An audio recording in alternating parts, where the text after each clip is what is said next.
shadows are calling, the curtain is drawn.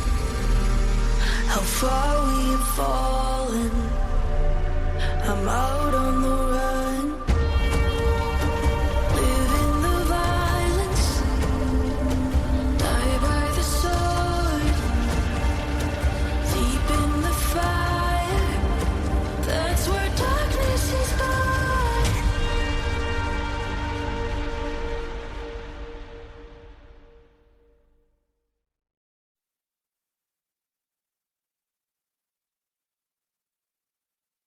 One thing I can't shake from my mind lately is the glaring failure of senior leadership at the military bases in Hawaii to protect the women and children on their installations. There's an epidemic of violence on these bases that, although it occasionally makes national news, it's far from sufficiently addressed.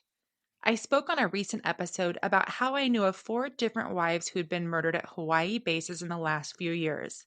However, I dug in a little bit more, and I've actually found multiple additional women and children.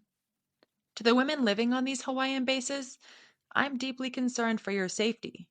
The extent to which the men on these bases have spiraled is out of control, and it's truly terrifying. I've been receiving messages from dependents who've been stationed at various bases around the country, around the world, and they've never seen the level of domestic violence that they're now witnessing at the Hawaiian bases. I'm going to be releasing a series of episodes on the murders of dependents in Hawaii, which I will be sharing weekly over the next several weeks as I seek to spotlight how truly dangerous Hawaii military bases are for the dependents. If you aren't already, please follow this podcast to keep up. If you have a loved one at a base in Hawaii or are a dependent, please take this subject matter with the utmost seriousness. If you're new here, I want to draw your attention to a case I've already covered. That was episode 9. If you haven't listened yet, please do. It's about the murder of Selena Roth at Schofield Barracks back in 2021. She was a beloved daughter, sister, friend, and mother who left behind a baby girl, 8 siblings, devastated parents, friends, and loved ones. Selena was deeply involved in animal rescue and was an advocate for military sexual trauma survivors and violence against women. In fact, Selena's own Facebook profile picture was a tribute to Vanessa Guillen at the time of Selena's murder. So please go check that episode out if you haven't already. Today's case dates back to 2014 and could easily be the plot of a Lifetime movie. I vaguely remember hearing about it back when it was going on, but then diving into the details and the case files revealed so much more than I initially knew. Every page I turned, something equally or more shocking happened. It felt like this bizarre game of Mad Libs. And for those of you who don't remember, Mad Libs was a pre internet game where you'd fill in the blanks of a story with really random words, just like creating these nonsensical results. Sounds really lame now, but in the 90s, without easy internet access, it was a really fun way to pass the time. Anyway, the sheer debauchery this perpetrator indulged in is just beyond belief. With every level of depravity, it became clear that the only predictable thing was his descent into more and more horrifying behavior. As I went through pages of the case files, it was evidence that his actions would only grow more monstrous every day. I'd like to begin by introducing you to the victim at the center of this story. None of these victims deserved what they went through, but if there's anyone who embodied saintliness and deserved only the best, it was Catherine Walker. Catherine was a devout Mormon from Albany, New York. She was known for her strong faith and leadership within the Mormon Church, particularly among young women she mentored and served as their role model. Catherine was really passionate about music, movies, dance, and animals, and I couldn't find a ton of information about her, but what I can tell you is she seemed to have an incredibly loving and kind, supportive family, which will come to light later as the story unfolds. Kathy, as she was often referred to by her loved ones, had 3 sisters and a brother. Michael Walker was from Vermont and he moved to New York. He also came from a very devout Mormon family. In 2003, Michael met Catherine Plotz. They married and traveled around to different military installations for a few years at the start of their relationship.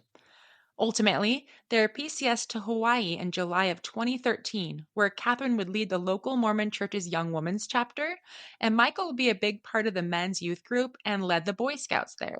He also worked as an Army medic in the ER at Tripler Army Medical Center. They became very involved in the local church community, and they focused on their future and family. Catherine's deepest desire, which she felt was also rooted in her faith, was to become a mother. She and Michael had been trying for years, but they faced the heartbreak of multiple miscarriages. Determined, Catherine embarked on the arduous journey of IVF, hoping to welcome the child she felt destined to mother. And IVF is an incredibly taxing process, even with a loving partner by your side. To anyone out there on this path, whether your partner is deployed, absent, or you've decided to go it alone, stay strong. The journey is tough, but it prepares you for the most rewarding and hardest job in the world, motherhood. Now, while Catherine was starting out on this challenging path, her husband Michael was far from supportive. Instead of standing by her, he was busy on sites like Craigslist and Adult Friend Finder seeking casual sex, which we will talk more about later. In the fall of 2014, Michael took out an ad on Craigslist, seemingly with a purpose in mind, and it didn't take long for him to meet Elisa, a young woman struggling deeply in her own life. Unfortunately, Michael saw a chance to exploit Elisa's vulnerabilities. Elisa was 24 when she met Michael Walker. She had long battled mental health issues, exacerbated by a childhood of frequent moves due to her father's military career. By 21, her mental health had deteriorated significantly, which led to a diagnosis of schizophrenia and depression. Her symptoms included hallucinations, delusions, disorganized speech, and mood swings. After her diagnosis, Elisa was put on a medication, which helped stabilize her condition. She lived with her parents on the Alia Manu, sorry if I botched that, military reservation, and she worked at a local movie theater. That was when Michael entered her life. They met on Craigslist and quickly became sexually involved. Elisa would confide in Michael about her schizophrenia and her struggles with medication coverage due to her TRICARE coverage apparently lapsing. Now, I work in the reimbursement arena in healthcare, so I can tell you that navigating healthcare reimbursement is extremely tricky. And sadly, sometimes patients discontinue their treatment against all medical advice due to insurance denials or even misunderstandings about how to appeal or receive patient support or other options. That often leads to dire outcomes. Elisa, untreated and vulnerable, became entangled with Michael, a manipulative and opportunistic individual. Michael began to craft a sinister plan. And one can't help but wonder if he intentionally sought out someone struggling like Elisa with their mental health to help him execute his scheme. He started planting the seeds that would ultimately lead to the tragic end of his wife, Catherine. Michael had Elisa convinced that he wanted to leave Catherine to be with her. He told her that his deepest desire was to be with her, but he couldn't make that happen unless Catherine was dead. To which Elisa questioned it, asking, couldn't that just happen if you divorced? Michael, however, insisted that as Mormons, they couldn't divorce. So murder, yes. Divorce, no. Got it. Of course, there was more to it. Michael had taken out a $400,000 life insurance policy on Catherine. He told Elisa that if Catherine died, they could use that money to start a new life together. And with that idea in mind, Elisa was convinced, and she and Michael began plotting Catherine's murder. Let's fast forward now to the night that Catherine would ultimately die. It was Saturday, November 14th of 2014, just a little over 10 years ago from today. Michael came home from his overnight shift at Tripler ER around 6 a.m. and quickly called 911. Through tears, he told the operator that he had found his beloved wife Catherine covered in blood with a knife in her hand and he couldn't find a pulse. Since Michael and Catherine lived on a military base, the Army Crime Investigation Division initially took charge of the investigation. So when the police arrived, they found Michael on the phone. He let them inside and led them upstairs to the bedroom where Catherine lay covered in blood. Michael was sent downstairs to allow the scene to be assessed. He opted to sit on the couch, rocking back and forth, apparently in distress. He claimed he had attempted CPR, but As any Army medic who worked in an ER should know, if he had given CPR to someone covered in blood, there would be some blood transferred on his body. But there was none. An officer asked Michael to retrieve his wife's driver's license to positively ID Catherine. And when Michael went to get that ID, there was blood smeared on it. So at that point, Michael was asked to go outside. While Michael was outside, his chaplain arrived to offer comfort and support. It was then that Michael began pushing the idea that Catherine's death was a self inflicted suicide. He talked about how depressed she was over miscarriages and infertility, and how he had noticed her staring off blankly. He painted her as someone who'd really been struggling with suicidal ideation. He also mentioned that they'd had a fight over something silly or trivial before he left for his ER shift. Michael was attempting to create a narrative that Catherine had taken her own life. It's unclear if he thought that by repeating the story enough, they would just accept it without further investigation, put her body into a bag, and move on. However, he certainly seemed to be hoping for that outcome. Michael was taken down to the police station where he was further questioned, and he agreed to turn his phone over. Now, during this interrogation, a few things were discovered of importance. The first is that Michael was able to provide an airtight alibi that could easily be confirmed since he was actually at Tripler's ER all night long. The second thing that happened is Michael mentioned that just 5 days prior to Catherine's death, the couple was hiking, and while they were hiking, their car was broken into. Michael said his wallet was stolen with his ID in it, and that had made Catherine incredibly uneasy about being at home. She feared that whoever stole the wallet might come find them and rob the house or hurt them. Lastly, and perhaps most importantly, they asked Michael point blank, "Are you having an affair?" And he casually offered up that he wasn't just having an affair, he was sexually involved with countless people.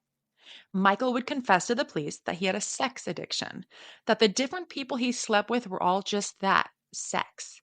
He said he was very open with those people, that he was married, but he wanted to have sex with essentially anybody who would have sex with him.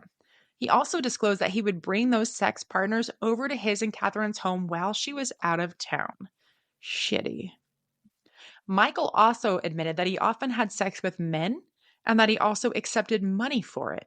When they asked him why, he essentially responded, "Why not?" Okay, this is a bit confusing, so let me just level set us here to make sure we're on the same page. We have an Army medic very involved in the Mormon church, so involved that he actively oversees the young men's ward for some of their activities and the Boy Scouts. He's a sex addict seeking sex from any and all takers. He's prostituting himself, and his wife just suspiciously died. Okay, got it. So, the officers asked Michael if perhaps someone he had brought to the house for sex could have wanted Catherine dead. And Michael just continued to push the suicide narrative. He insisted that he didn't know anybody who would want Catherine dead. However, the police ultimately informed Michael that it was clear that Catherine couldn't have died from suicide. The wounds on her body would have been impossible to self inflict. There were multiple stab wounds, and her throat had actually been slashed. Moreover, the police found blood on a light switch, Catherine's purse, and her driver's license, like I previously mentioned. They also dismissed the idea that the person who had stolen Michael's wallet might have come to the home, as nothing appeared to have been stolen from the house. Michael, for his part, seemed to be really cooperative. He turned his phone over to the police, and he had even provided the passcode, acknowledging he had an airtight alibi and nothing to hide. However, Michael had a false sense of security when he gave that phone to the police. Like many dumb criminals do, he believed that deleting emails and texts would make them inaccessible. Confident that his deleted messages were gone for good, he handed that phone over without any hesitation. But the police were easily able to recover the deleted texts and emails, and what they found was shocking. As they began to pressure Michael over what they found, and he was hemming and hawing, he finally offered up a name. You see, he'd been treated before as if he was a witness who had sadly lost his wife. But when he felt the mood shift and he began to feel like a suspect, he quickly offered up Elisa Jackson as a possible killer, a woman he claimed was, quote, psycho and obsessed with him, even though he claimed to not want anything to do with her. He said he briefly dated Elisa, but ended the relationship and she couldn't handle the rejection. He also claimed that she made threats to him about Catherine. So the police combed through those messages on his phone and also through a list of people he had admitted to having sexual relationships with. which had no shortage of names. However, Elisa's frequency of contacts stood out. She had far more conversations with Michael than anyone else, maintaining nonstop contact day in and day out for the few months leading up to Catherine's murder. Then abruptly, the calls stopped the day after the murder. Now, I want to interject here because I'm recapturing these events, what happened during this time frame, and making it sound like it was all solved very quickly. But in fact, during this interrogation, Michael would invoke his Miranda rights a few times, and investigators actually continued to question him, an issue that would resurface later. But finally, Michael invoked his right to counsel and was able to go on his way while the police were left to investigate the leads they had discovered during the interrogations. So Michael wasn't arrested or charged with anything during this time frame. At that same time frame, Elisa up and moved to Indiana to live with her extended family, not suspicious at all. But in those months that followed, law enforcement contacted Michael's counsel on several occasions about matters pertaining to the investigation into his wife's death. Law enforcement would also contact Julie Plotz, Catherine's younger sister, who was one of the last people to speak with her before she died. After her sister's death, Julie, who lived in Arizona, spoke with Michael both in person and over the telephone. At Catherine's funeral in New York in late November of 2014, Julie spoke to Michael about her sister's death and noted the fact that there were no signs of a forced entry into the house and that the weapon used appeared to have been a kitchen knife from their own collection. Michael told her that they didn't have any enemies and that he couldn't think of anyone who would have harmed his wife. Several weeks after the funeral, Julie learned that Michael had just posted an online dating profile. Based on her previous conversations with Michael and his new online dating profile, Julie suspected that Michael had been involved in her sister's death. In March of 2015, Julie spoke with law enforcement and agreed to make telephone calls from Arizona to Michael, which were to be recorded. The first call in March, Michael was living in an apartment in Hawaii at that time, and Julie reached him at home. They spoke for about an hour and 10 minutes or so. The second call in April, Julie called Michael at home again and spoke with him for about 25 minutes. During both those calls, Julie asked Michael about her sister's death. And during that first conversation, Michael told Julie that there was a part of him that didn't want law enforcement to learn who had killed his wife, which is such a weird thing to confess to a victim's sister. Like, obviously, she'd only want the truth, right? So this obviously would be concerning to Julie and the FBI who was listening. And around that same time period, police felt confidently they had enough to bring in and indict Elisa Jackson on federal murder charges for Catherine Walker. Now, the hope was that bringing her in would have her turn on Michael. But at first, she stayed strong in not divulging his involvement. Once she learned that Michael had dropped her name and actually referred to her as a psycho who couldn't handle his rejection, her tune changed quite quickly. And what she said occurred aligned with the messaging the police had recovered between the two leading up to the murder. The messages showed no indication that Elisa had been rejected. On the contrary, all of Michael's messages made it clear that he wanted to be with Elisa, but there was someone in the way, his wife, Catherine. And in addition to retrieving those messages between Michael and Elisa, the police found other incriminating messages from the people that Michael was having sex with. In one, Michael admitted that he was bisexual and that his wife was unaware of it. He expressed a desire to be free of her and to live his life as he wanted. Elisa went on to reveal the entire devious murder plan from beginning to end. And just as the police had suspected, Mike was the mastermind. Perhaps mastermind is giving him too much credit. Mike was the idiot who concocted the plan. She also divulged that during the time she was struggling quite a bit because her insurance had lapsed and she had stopped taking her medication for her schizophrenia and depression, something highly dangerous to do. So Michael had planted the idea, and Elisa shared more and more she brought up in an email that Michael had sent in November of 2014 that read, "You have my permission, the sooner the better." And Lisa confirmed that that email was referring to Michael's deepest desire for Elisa to murder his wife. So around November 12th, Lisa went to the house to try to carry out this murder, but she found all the doors and windows were locked. The next day, when Michael was disappointed he didn't come home to find his wife murdered, he sent a text to Elisa that said, "I need my desire taken care of soon." Elisa would share that she couldn't access the house, so they devised a code word that would tell Elisa which entry point she should utilize. On November 14th of 2014, they met at a gym parking lot and Lisa promised to carry out the murder. Mike told Elisa he would text her the word good if she should go through an unlocked window and the word bad if she should use a key. This is just dumb, but that's what they did. That night, Michael texted the word bad to Elisa and she went to the Walker home and found a hidden key that Michael had left for her. She entered the kitchen, grabbed a knife from the butcher block, and went upstairs to attack a sleeping Catherine in her bed. Elisa would share that during the attack, Catherine woke up and was trying to get away. She managed to get out of bed but was already seriously injured. Elisa said she was able to get Catherine on the floor where she continued the attack but actually began to feel remorse. She stopped and asked Catherine for her forgiveness, to which Catherine responded, yes. She then slipped into unconsciousness and Elisa sat with her for 30 additional minutes to ensure she died. So she felt remorse, but not enough to get her help. After ensuring she was deceased, Elisa went rifling through Catherine's things and even searched for her ID to confirm she'd killed the right person, which, damn, that's a crazy thought. So she killed this woman without even being 100% sure that she was the target. So eventually in 2015, all of these loose ends come together, right? Michael's arrested for murder in the first degree and conspiracy to commit murder. Elisa would plead out for second degree murder. And in exchange for her testimony against Michael, the prosecution would recommend just 30 years instead of the maximum. Now, it does take a long time to get to trial. And while Michael was pending trial and being continually investigated, more and more crimes would come to light. And it would be discovered that in addition to being a male prostitute, a cheater, and a wife killer, Michael was also a pedophile. He was charged with possession of child pornography. And due to his accepting payment for sex, they also charged him with solicitation for those crimes. Michael would fight the child pornography charges tooth and nail, admit to everything else, because if there's one thing a person doesn't want to be while in prison, it's a known pedophile. There's a code among even the most corrupt in prison, and that is that children should not be harmed.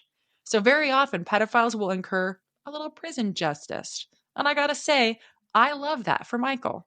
I hope he's violated every day for the rest of his life. No mincing words there. Anybody who hurts women and children in my book deserves nothing but the worst. So, Michael would say he had no idea how the images of children would get on his laptop, but then a teenager would come forward and testify that Michael had been sexually abusing him at Boy Scout events in 2014.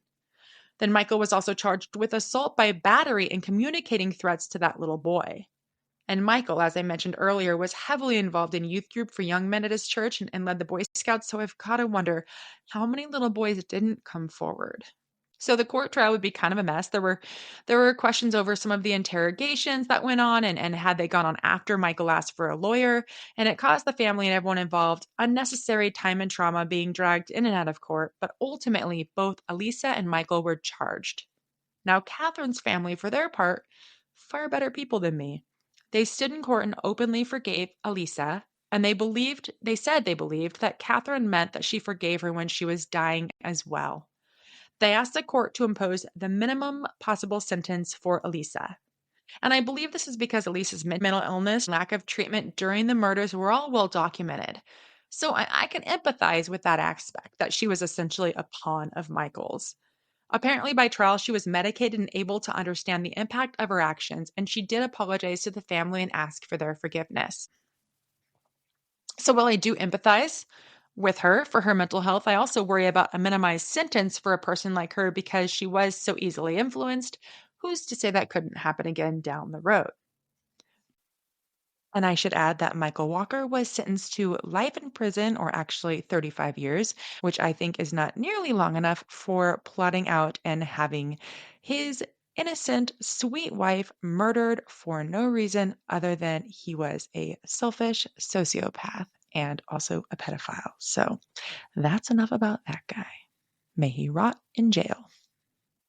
Now, I think this story is difficult to find the military's culpability. Like I often point out, when you have incident after incident after incident of them ignoring domestic violence and complaints, and then a woman is murdered, it's obvious they have culpability. And that's not necessarily the case here.